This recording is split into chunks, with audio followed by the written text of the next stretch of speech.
योग व्यक्ति के शारीरिक, मानसिक और आध्यात्मिक स्वास्थ्य तीनों के बहुआयामी विकास के लिए अत्यंत आवश्यक है। मनोरोगों में हम देखते हैं मानसिक स्वास्थ्य के लिए योग किस प्रकार से महत्वपूर्ण है।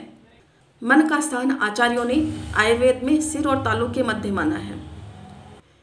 इसलिए व्यक्ति किसी भी परिस्थिति है उसका विश्लेषण करके जो निर्णय लेता है वह उसके मन के द्वारा लिया जाता है।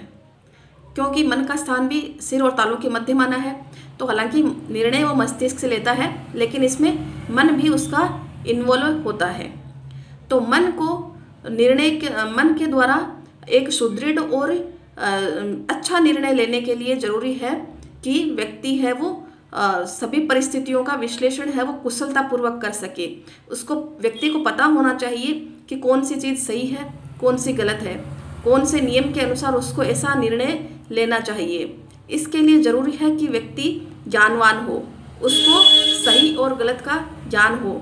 और इस सही और गलत का ज्ञान है वो या तो उसको प्राचीन शास्त्र पढ़ने से मिल सकता है, या फिर उसको अपने घर में मिल सकता है, या फिर उसके आसपास के वातावरण में मिल सकता है।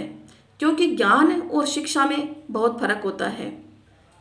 व्यक्ति को केवल शिक्षित ही नहीं होना चाहिए। शिक्षा है वो रोजी रोटी देती है, लेकिन ज्ञान है व्यक्ति को व्यक्ति बनाता है। ज्ञान है व्यक्ति के व्यक्तित्व के विकास में सहायक होता है।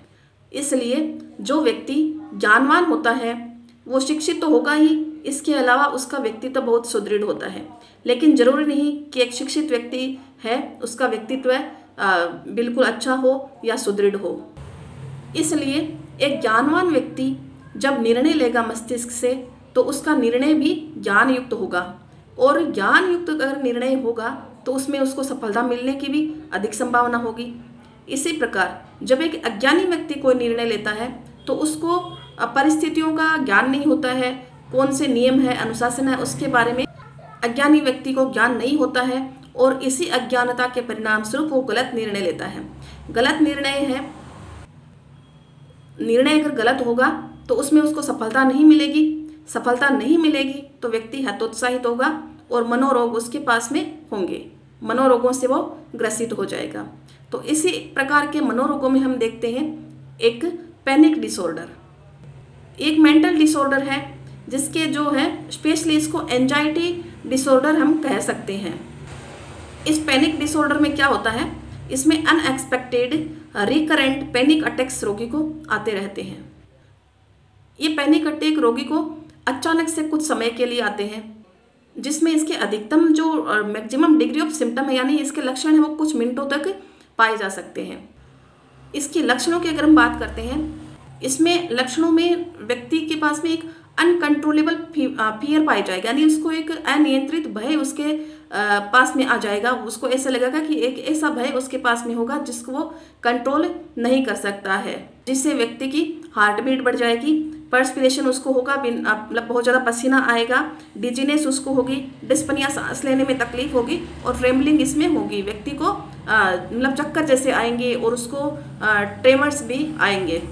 इस पैनिक अटैक का एग्जैक्ट कोज है, क्या इसका कारण हो सकता है, इसके बारे में सामान्यतया कोई ज्ञान नहीं है। लेकिन इसको देखते हैं कि इसमें कोई स्ट्रेसफुल वातावरण उसके चारों तरफ है, कोई तनावयुक्त या फिर कोई ट्रॉमेटिक उसका कोई लाइफ इवेंट है, कोई उसका नज़दीकी रिश्तेदार यदि इस बीमारी से पीड़ित है, या कोई न्यूरोट्रांसमीटर है उनमें किसी प्रकार का इम्बैलेंस है, असंतुलन है, तो इस कारण व्यक्ति में इससे रोग के पाए जाने की संभावना है बढ़ सकती है।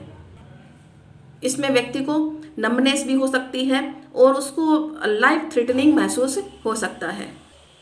रोगी को ऐसा लग सकता है कि उसका जीवन है वो खतरे में है। अब इसमें योग और प्राणायाम है, आसन प्राणायाम है, वो कौन से फायदेमंद हो सकते हैं। तो इसमें हम जब प्राणायाम की बात करते हैं तो कपालभाति प्राणायाम इसमें कर सकते हैं। इसमें अनुलोम विलोम नाड़ी शोधन प्राणायाम किया जा सकता है, भ्रामरी प्राणायाम और उज्जाई प्राणायाम इसमें किया जा सकता है। ये है जब उसका अटैक आ रहा हो उस टाइम नहीं करना चाहिए, लेकिन जब उसकी सामान्य अवस्था हो चुकी है रोगी की तो उस टाइम ये है कर सकते हैं प्राणायाम और आसन। तो धीरे धीरे व्यक्ति स्वस्थ हो जाएगा। किसी उचित चिकित्सकीय परामर्श के अनुसार इनको किया जा सकता है और रोग मुक्त हुआ जा सकता है।